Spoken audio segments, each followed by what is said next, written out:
Hello guys, हम Mukesh Kumar and welcome to my YouTube channel super zero से hero तक में आप सभी का एक बार फिर से स्वागत है।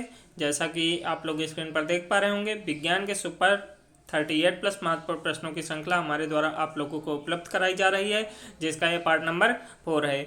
आइए हम लोग बिना देर के हुए अपनी श्रृंखला से सीधा सीधा जुड़ने का प्रयास करते हैं। और हाँ, जिन लोगों ने भी अभी तक हमारे चैनल को सब्सक्राइब ना किया हो तो आप लोग प्लीज़ सब्सक्राइब कर लीजिएगा और ज़्यादा से ज़्यादा लोगों तक शेयर कर दीजिएगा। और जैसा कि मैं हमेशा आप लोगों से बोलता हूँ कि आप लोग वीडियो को एंड तक देखिएगा। अगर हमारा वर्क, हमारा कंटेंट आप लोगों को अच्छा लगता है तो प्लीज़ आप लोग जाते जाते लाइक कर दीजिएगा और बेल आइकन को प्रेस कर दीजिएगा। आइए हम लोग अपनी श्रृंखला से जुड़ने का प्रयास करते हैं। और जैसा कि आप लोग देख पा रहे होंगे कि हमने अपनी लास्ट स्लाइड में एक क्वेश्चन प्रैक्टिस के रूप में आप लोगों के लिए छोड़ा था, जिसकी हमने आशा की थी कि आप लोग कमेंट के माध्यम से आंसर देने का प्रयास करेंगे। कुछ लोगों ने इसका आंसर कमेंट के माध्यम से देने का प्रयास किया है। आइए हम लोग उस प्रश्न को देख लेते हैं। प्रश्न था आपका, कोशिका का सुसाइड बैंक या बैग किसे कहा जाता है। देखिए, कहीं कहीं पे आप लोगों को सुसाइड बैंक देखने को मिलेगा, कहीं कहीं पे आपको सुसाइड बैग देखने को मिल जाता है। तो आपका इसका आंसर क्या हो जाएगा? लाइसोसोम। आप लोग को बिल्कुल भी कंफ्यूज नहीं होना है, सीधा सीधा वनडे एग्जाम में ये क्वेश्चन आप लोगों को 1 नंबर में देखने को मिल जाता है। आप लोग अच्छे से यहाँ तक समझ गए होंगे। आइए हम लोग बढ़ते हैं, अपनी सीरीज के माध्यम से एक एक करके प्रश्नों को देखने का प्रयास करेंगे। और यहाँ पे देखिए, आपका पहला प्रश्न दिया गया है, काफ़ी इंपॉर्टेंट प्रश्न बन जाता है आप लोगों के लिए। यहाँ पे दिया गया है, केंचुए में कितने हृदय पाए जाते हैं। तो आंसर क्या हो जाएगा आपका? 4 जोड़ी।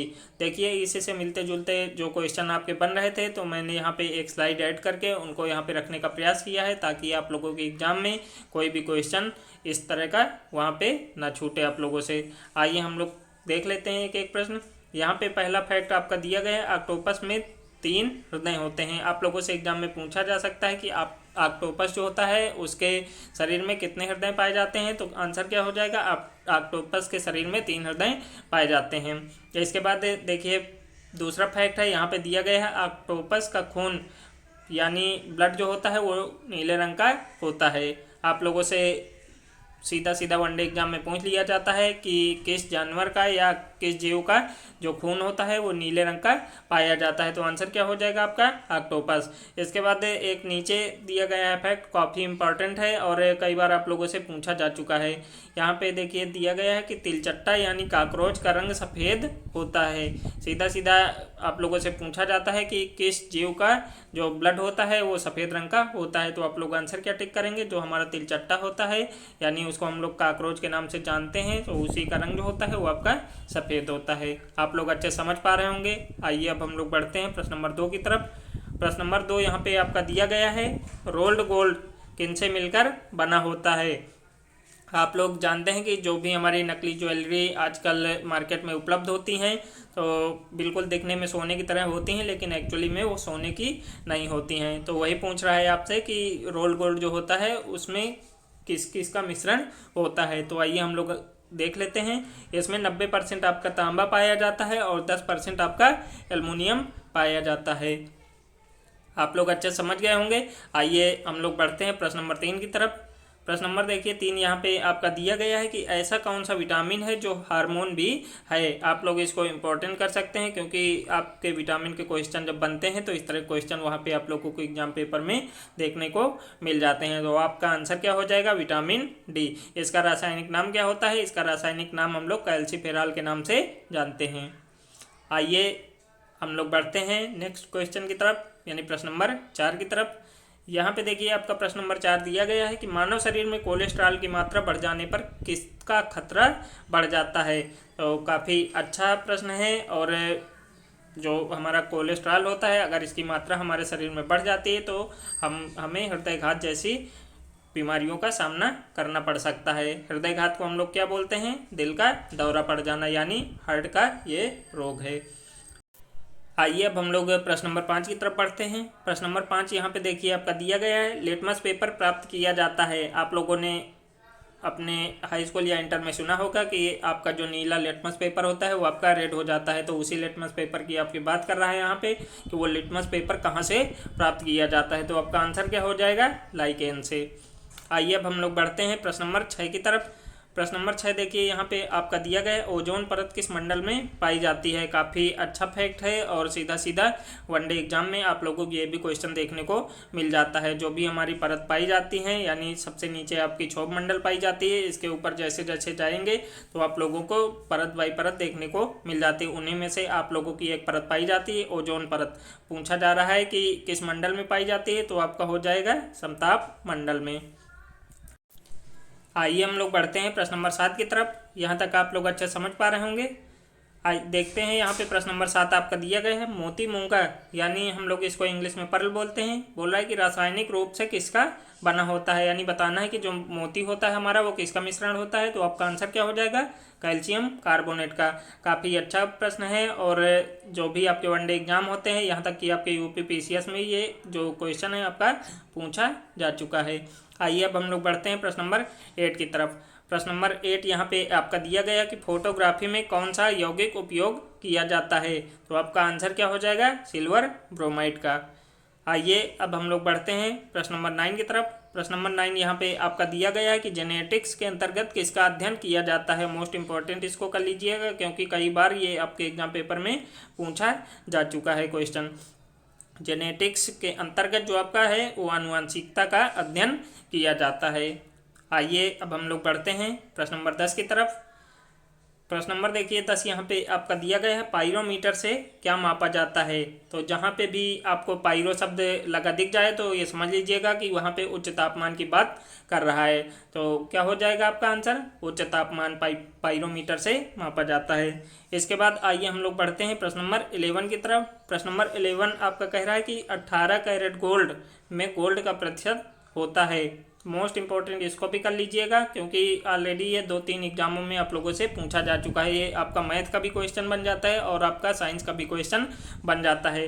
तो आप लोग इसको कैसे निकालेंगे, आपका सोना होता है जो यानी गोल्ड होता है वो आपका 24 कैरेट गोल्ड होता है और यहाँ पे बात कर रहे हैं 18 कैरेट गोल्ड के, तो 18 ऊपर कर देंगे और इंटू 100 इसको कर देंगे। अब इसको हम लोग काट लेते हैं, कितना हो जाएगा, 6 3 जा 18 और 6 4 जा हो जाएगा आपका कितना 24। इसके बाद 4 से हम लोग इसको 100 को काट लेते हैं तो हो जाएगा 25 और 25 का मल्टीपल जब हम लोग करते हैं तो आ जाएगा आपका 75%। आप लोग अच्छा समझ गए होंगे। तो इसका आंसर क्या हो जाएगा आपका 70%। चलिए हम लोग बढ़ते हैं प्रश्न नंबर 12 की तरफ। प्रश्न नंबर 12 यहाँ पे दिया गया है आपका विटामिन B12 में कौन सी धातु पाई जाती है। तो आपका आंसर क्या हो जाएगा, विटामिन B12 में आपकी कोबाल्ट धातु पाई जाती है। इसका अगर हम लोग रासायनिक नाम की बात करते हैं तो हो जाता है आपका साइनोकोबाल्मिन।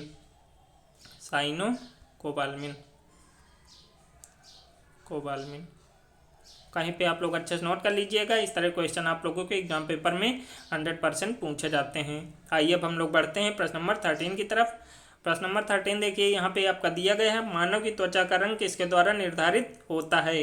तो हम लोग देखते हैं कि कोई व्यक्ति गोरा होता है और कोई व्यक्ति आपका सांवला होता है, कोई व्यक्ति आपका काफ़ी ज़्यादा ब्लैक आपको देखने को मिल जाता है। तो उन्हीं में जो रंग निर्धारण होता है वो किस पिगमेंट के द्वारा होता है वही आप लोगों को यहाँ पे बताना है। तो आपका आंसर क्या हो जाएगा, मेलानिन पिगमेंट जो होता है उसी के द्वारा हमारी जो मानव की त्वचा होती है उसका निर्धारण होता है। आप लोग समझ गए होंगे। प्रश्न नंबर 13 आप लोग अच्छे समझ गए होंगे। आइए अब हम लोग बढ़ते हैं प्रश्न नंबर 14 की तरफ यानी 14 की तरफ। देखिए यहाँ पे आपका प्रश्न दिया गया है पेलाग्रा रोग किस विटामिन की कमी से हो जाता है। आप लोगों के जो भी एग्जाम होते हैं साइंस के, जब भी आप लोगों से वहाँ पे क्वेश्चन पूछे जाते हैं तो आपका एक क्वेश्चन सीधा सीधा विटामिन से देखने को मिल जाता है। काफ़ी इंपॉर्टेंट चैप्टर है और मैं कोशिश कर रहा हूँ कि बहुत ही जल्द आप लोगों को विटामिन का टॉपिक कवर करा दूँ। मेरे पास स्लाइड बनी हुई रखी है लेकिन थोड़ा सा टाइम कम पड़ रहा है, इस वजह से आप लोगों को उपलब्ध नहीं करा पा रहा हूँ। लेकिन बहुत ही जल्द आप लोगों को स्लाइड देखने को मिल जाएगी, यानी पूरा का पूरा विटामिन जो टॉपिक है आपका वहाँ से कवर हो जाएगा। आइए हम लोग इसका आंसर देख लेते हैं। पेलाग्रा रोग जो होता है वो आपका विटामिन B5 की कमी से हो जाता है। अगर हम लोगों से पूछता है एग्जाम में कि विटामिन B5 का रासायनिक नाम क्या है तो आपका क्या हो जाएगा आंसर, नियासिन। यहाँ तक आप लोग अच्छे समझ गए होंगे। आइए हम लोग पढ़ते हैं प्रश्न नंबर 15 की तरफ। प्रश्न नंबर 15 देखिए यहाँ पे आपका दिया गया है कि सर्वाधिक विद्युत ऋणात्मक तत्व कौन सा है। तो आपका आंसर क्या हो जाएगा, जो फ्लोरीन है हमारी वो सर्वाधिक विद्युत ऋणात्मक तत्व है यानी निगेटिव तत्व है। आइए अब हम लोग बढ़ते हैं प्रश्न नंबर 16 की तरफ। प्रश्न नंबर 16 यहाँ पे आपका दिया गया है, मानव मस्तिष्क का सबसे बड़ा भाग है। आप लोग इसको इम्पोर्टेंट कर सकते हैं, आप लोगों के एग्जाम में ये क्वेश्चन पूछा जाता है। तो आपका आंसर क्या हो जाएगा, जो सेरेब्रम होता है वो हमारे मानव मस्तिष्क का सबसे बड़ा भाग होता है। यहाँ मस्तिष्क की बात कर रहा है, तो आप लोग पूरी बॉडी को देखकर इसको टिक मत करिएगा। यहाँ पे मस्तिष्क के परिप्रेक्ष्य में आपको बताना है कि मस्तिष्क का सबसे बड़ा भाग कौन सा होता है, तो आपका हो जाता है सेरेब्रम। आइए हम लोग बढ़ते हैं प्रश्न नंबर 17 की तरफ, यानी प्रश्न नंबर 17 की तरफ। यहाँ पे कह रहा है, किस रक्त वर्ग वाला व्यक्ति सभी रक्त वर्ग का रक्त ले सकता है। मोस्ट इंपॉर्टेंट क्वेश्चन है, और जैसा कि मैंने बताया कि साइंस का जो पोर्शन है आप लोगों के लिए काफ़ी ज़्यादा महत्वपूर्ण साबित हो जाता है, स्कोरिंग सब्जेक्ट होता है। अगर आप लोग एक बार पढ़ लेते हैं तो आप लोग अच्छे नंबर इसमें प्राप्त कर सकते हैं और आप लोग मेरिट में बने रह सकते हैं। आइए हम लोग देख लेते हैं, किस रक्त वर्ग का व्यक्ति सभी रक्त वर्ग ले सकता है, तो आपका हो जाएगा ए बी रक्त वर्ग। इसको हम लोग क्या बोलते हैं, सर्वग्राही रक्त वर्ग ए बी को बोला जाता है। इसके बाद ओ की बात कर लेते हैं, जो ओ रक्त वर्ग होता है उसे हम लोग क्या बोलते हैं, सर्वदाता। आप लोग अच्छे समझ गए होंगे। आइए अब हम लोग बढ़ते हैं प्रश्न नंबर 18 की तरफ। प्रश्न नंबर 18 देखिए, यहाँ पे आपका दिया गया है कि कौन सा स्तनपायी ध्वनि तरंगों को आँखों की तरह उपयोग करता है, यानी जो तरंगे होती हैं उनको वो देखने के लिए यूज करता है, या उन्हीं के अनुसार वो अपनी चाल का अनुसरण करता है।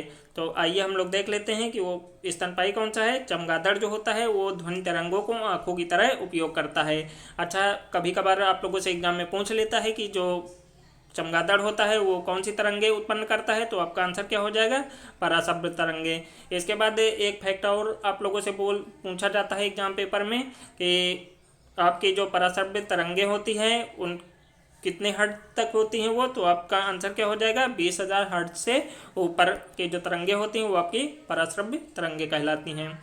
आप लोग अच्छे समझ गए होंगे। आइए अब हम लोग बढ़ते हैं प्रश्न नंबर 19 यानी 19 की तरफ। यहाँ पे प्रश्न नंबर 19 आपका दिया गया है, विटामिन ए की कमी से कौन सा विकार उत्पन्न हो जाता है। काफ़ी सरल सा क्वेश्चन है, आप लोगों को इसका आंसर पता होगा। आंसर क्या हो जाएगा आपका, रतौंधी। अगर हम लोग विटामिन ए के स्रोत की बात करते हैं तो आपका गाजर जो होता है वो महत्वपूर्ण स्रोत इसका माना जाता है। आप लोग अच्छे समझ पा रहे होंगे।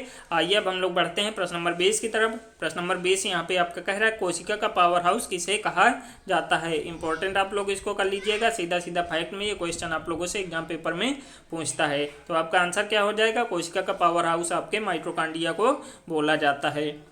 आइए अब हम लोग बढ़ते हैं प्रश्न नंबर 21 की तरफ।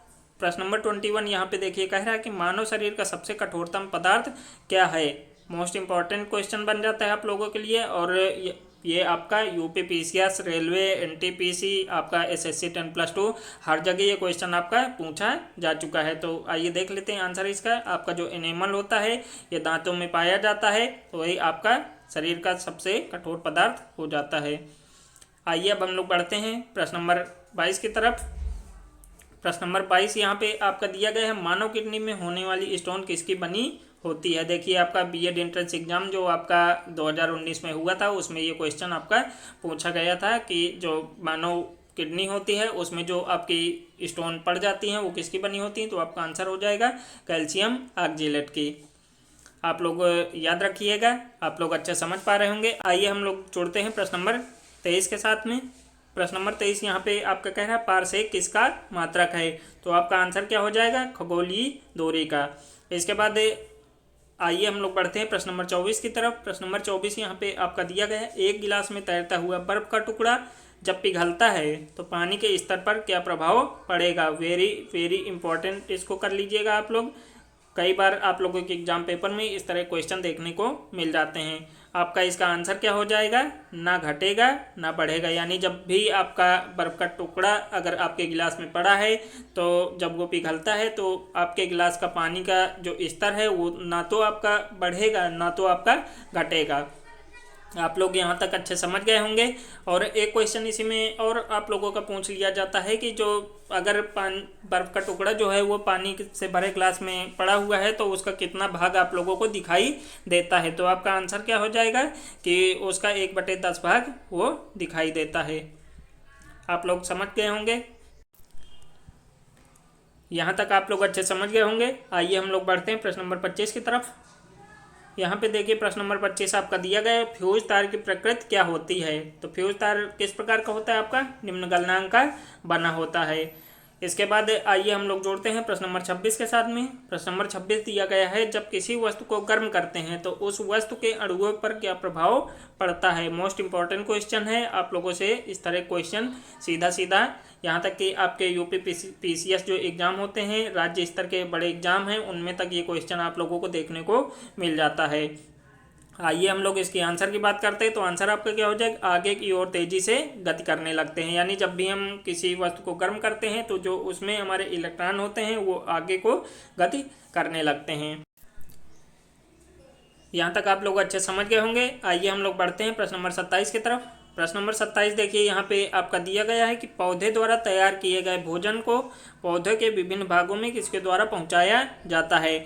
आप लोगों के यहाँ पे दो क्वेश्चन बन जाते हैं, एक आपसे जाइलम के बारे में पूछा जाता है, एक आपका फ्लोएम के बारे में। तो आइए आज के बाद आप लोग कभी नहीं भूलने वाले हैं। फ्लोएम का वर्क जो होता है वो आपका भोजन प्रदान करना होता है पौधे को, और जाइलम का कार्य क्या होता है आपका, वो जल का जो संचरण होता है वो पूरे पौधे में जाइलम द्वारा किया जाता है। अगर हम लोग इनको याद करने की बात करते हैं तो देखिए आप लोग जाइलम लिख कर देखिएगा, इसमें देखिए आपका जल छिपा होता है। तो आप लोग यहाँ से इसको पकड़ सकते हैं, यानी याद कर सकते हैं कि जो जाइलम होता है उसका कार्य होता है पौधे में जल का संवहन करना, यानी पूरे पौधे में जल का संचरण करना। इसके बाद जो फ्लोएम होता है इसका कार्य होता है पौधे को भोजन प्रदान करना। आइए हम लोग बढ़ते हैं प्रश्न नंबर 28 की तरफ।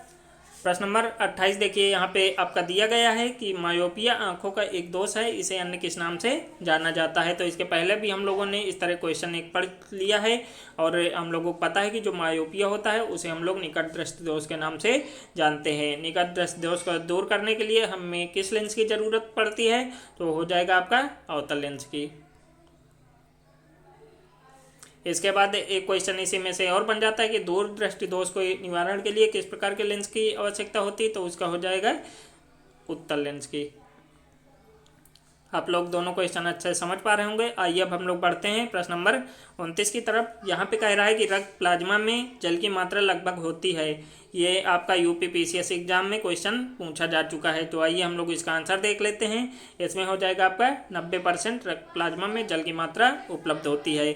इसके बाद आइए हम लोग बढ़ते हैं प्रश्न नंबर 30 की तरफ। प्रश्न नंबर 30 यहाँ पे देखिए आपका दे रखा है, किस रंग की तरंग दैर्घ्य सबसे कम होती है। तो आपका आंसर क्या हो जाएगा, बैंगनी। इसको याद रखने का सबसे बढ़िया तरीका है कि इंद्रधनुष के रंग जो होते हैं वो विब गेवर के फॉर्म में आपके होते हैं। तो आप लोग यहाँ से इसको याद कर सकते हैं कि ये हमारा ऊपर से नीचे की तरफ इसका बढ़ता हुआ क्रम होता है, यानी तरंग दैर्घ्य का जो हमारे तरंग दैर्घ्य सबसे कम होती है वो वायलेट की होती है, यानी आपका बैंगनी कलर की। और आपका जो सबसे ज़्यादा तरंग दैर्घ्य पाया जाता है वो आपके रेड कलर में पाया जाता है। तो आप लोग इससे याद रख सकते हैं। कभी कभार आप लोगों से पूछ लिया जाता है कि आपके इंद्रधनुष में बीज का रंग क्या होता है, तो आपको पता होना चाहिए कि आपके बीज का रंग होता है ग्रीन, यानी हरा। आप लोग अच्छा समझ पा रहे होंगे। आइए अब हम लोग बढ़ते हैं प्रश्न नंबर 31 की तरफ। प्रश्न नंबर 31 देखिए, यहाँ पे आपका दिया गया है, पानी के अंदर हवा का बुलबुला किस तरह से व्यवहार करता है। तो आपका आंसर क्या हो जाएगा, पानी के अंदर जो हवा का बुलबुला होता है वो आपके अवतल लेंस की तरह व्यवहार करता है। इसके बाद हम लोग बात करते हैं प्रश्न नंबर 32 की। प्रश्न नंबर 32 आपका कह रहा है, चमगादड़ अंधेरे में उड़ लेते हैं किस कारण से। देखिए ये क्वेश्चन हम लोगों ने सबसे पहले ही डिस्कस किया था, दोबारा से टाइप हो गया है। तो इसका आंसर क्या हो जाएगा, पराश्रव्य तरंगे उत्पन्न करके। आप लोग अच्छे समझ गए होंगे। आइए हम लोग बढ़ते हैं प्रश्न नंबर 33 की तरफ। प्रश्न नंबर 33 यहाँ पे आपका दिया गया मोनोजाइट किसका अयस्क है। देखिए मैं अपनी हर स्लाइड में एक क्वेश्चन आपका अयस्क का लेकर के आता हूँ, क्योंकि आप लोगों के एग्जाम की दृष्टि से इस तरह क्वेश्चन काफ़ी इंपॉर्टेंट बन जाते हैं, और आप लोगों से एक नंबर में सीधा सीधा क्वेश्चन ये पूछे जाते हैं। तो आपका मोनोजाइट अयस्क जो है वो आपका हो जाता है थोरियम का अयस्क है। इसके बाद आइए हम लोग बढ़ते हैं प्रश्न नंबर 34 की तरफ। प्रश्न नंबर 34 यहाँ पे आपका कह रहा है, वृक्षों की आयु किस प्रकार से ज्ञात की जा सकती है। तो आप लोगों को पता होगा कि जो हमारे वृक्षों में वलय देखने को मिलते हैं, यानी जब हम लोग उनको काटते हैं तो उसमें कुछ हमारे इस प्रकार से वलय देखने को आप लोगों को मिल जाते हैं। वो हर साल के अलग अलग प्रकार के वलय होते हैं, तो उन्हीं के आधार पर हम लोग निर्धारित कर सकते हैं कि हमारा वृक्ष की उम्र कितनी हो गई है। आइए यहाँ तक आप लोग अच्छा समझ गए होंगे। आइए अब हम लोग बढ़ते हैं प्रश्न नंबर 35 की तरफ। इंपॉर्टेंट क्वेश्चन है और पूछा जा रहा है कि चिकित्सा शास्त्र के जनक किसे माना जाता है। तो आपका आंसर क्या हो जाएगा, हिप्पोक्रेट्स को हम लोग चिकित्सा शास्त्र के जनक के रूप में जानते हैं। इसके बाद आइए हम लोग प्रश्न नंबर 36 देख लेते हैं। प्रश्न नंबर 36 यहाँ पे आपका कह रहा है कि बैरोमीटर में पारे का तल एकाएक गिरता है तो क्या प्रदर्शित करता है। इम्पोर्टेंट क्वेश्चन है और आइए देखते हैं कि क्या प्रदर्शित करता है। जब हमारे बैरोमीटर का जो तल होता है एकाएक गिरता है तो आपके तूफान आने की संभावना बढ़ जाती है, यानी तूफान आने की संभावना दिखाई देने लगती है। इसके बाद इसी में एक क्वेश्चन और बनता है कि बैरोमीटर में पारे का तल जब ऊपर की ओर उठता है तब क्या होता है, तो आपका मौसम साफ होता हुआ दिखाई देता है। आप लोग अच्छे से ध्यान से देख लीजिएगा। आइए अब हम लोग बढ़ते हैं प्रश्न नंबर 37 की तरफ। प्रश्न नंबर 37 देखिए यहाँ पे आपका दिया गया मिल्क ऑफ मैग्नीशिया के नाम से जाना जाता है। मोस्ट इंपॉर्टेंट क्वेश्चन है, आपके बीएड एग्जाम में ऑलरेडी ये क्वेश्चन पूछा जा चुका है। तो आपका आंसर क्या हो जाएगा, मैग्नीशियम हाइड्रोक्साइड को मिल्क ऑफ मैग्नीशिया के नाम से जानते हैं। इसके बाद आइए हम लोग बढ़ते हैं प्रश्न नंबर 38 की तरफ। प्रश्न नंबर 38 आपका कह रहा है ध्वनि तरंगों की प्रकृति कैसी होती है। तो आप लोगों का आंसर क्या हो जाएगा, अनदैर्ध्य होती है। आइए हम लोग बढ़ते हैं प्रश्न नंबर 39 की तरफ। यहाँ पे देखिए प्रश्न नंबर 39 आपसे कह रहा है कि जल में जो पौधे पनपते हैं वो पौधे क्या कहलाते हैं। काफ़ी अच्छा क्वेश्चन है। उन्हें हम लोग क्या बोलते हैं, हाइड्रोफाइट्स के नाम से जानते हैं। आइए बढ़ते हैं हम लोग नेक्स्ट स्लाइड की तरफ। और जैसा कि आप लोग देख पा रहे हैं कि जो हमारी 38 प्लस क्वेश्चन की श्रृंखला थी उसका एंड होता है। और जो ये क्वेश्चन आप लोग देख रहे हैं इसको मैंने आप लोगों को प्रैक्टिस टेस्ट के रूप में ऐड करने का प्रयास किया है। आशा करता हूँ आप लोग कमेंट के माध्यम से इसका आंसर देने का प्रयास करेंगे। देखते हैं क्वेश्चन क्या है, खैरा रोग किस फसल का रोग है। आप लोगों को कमेंट के माध्यम से बताना है कि जो हमारा खैरा रोग होता है वो किस फसल का रोग है। काफ़ी अच्छा क्वेश्चन है और आसान सा क्वेश्चन है, आप लोगों को इसका आंसर पता होगा। आइए अब हम लोग बढ़ते हैं नेक्स्ट स्लाइड की तरफ। और जैसा कि आप लोग देख पा रहे हैं यहाँ से हमारी स्लाइड का एंड होता है। आशा करता हूँ आप लोगों को वीडियो पसंद आई है। अगर पसंद आई है तो प्लीज़ लाइक सब्सक्राइब और ज़्यादा से ज़्यादा लोगों तक शेयर कर दीजिएगा। चलिए मिलते हैं नए वीडियो के साथ में, नई सोच के साथ, नई ऊर्जा के साथ। तब तक सभी लोगों से विदा लेना चाहूँगा। Thanks for watching guys.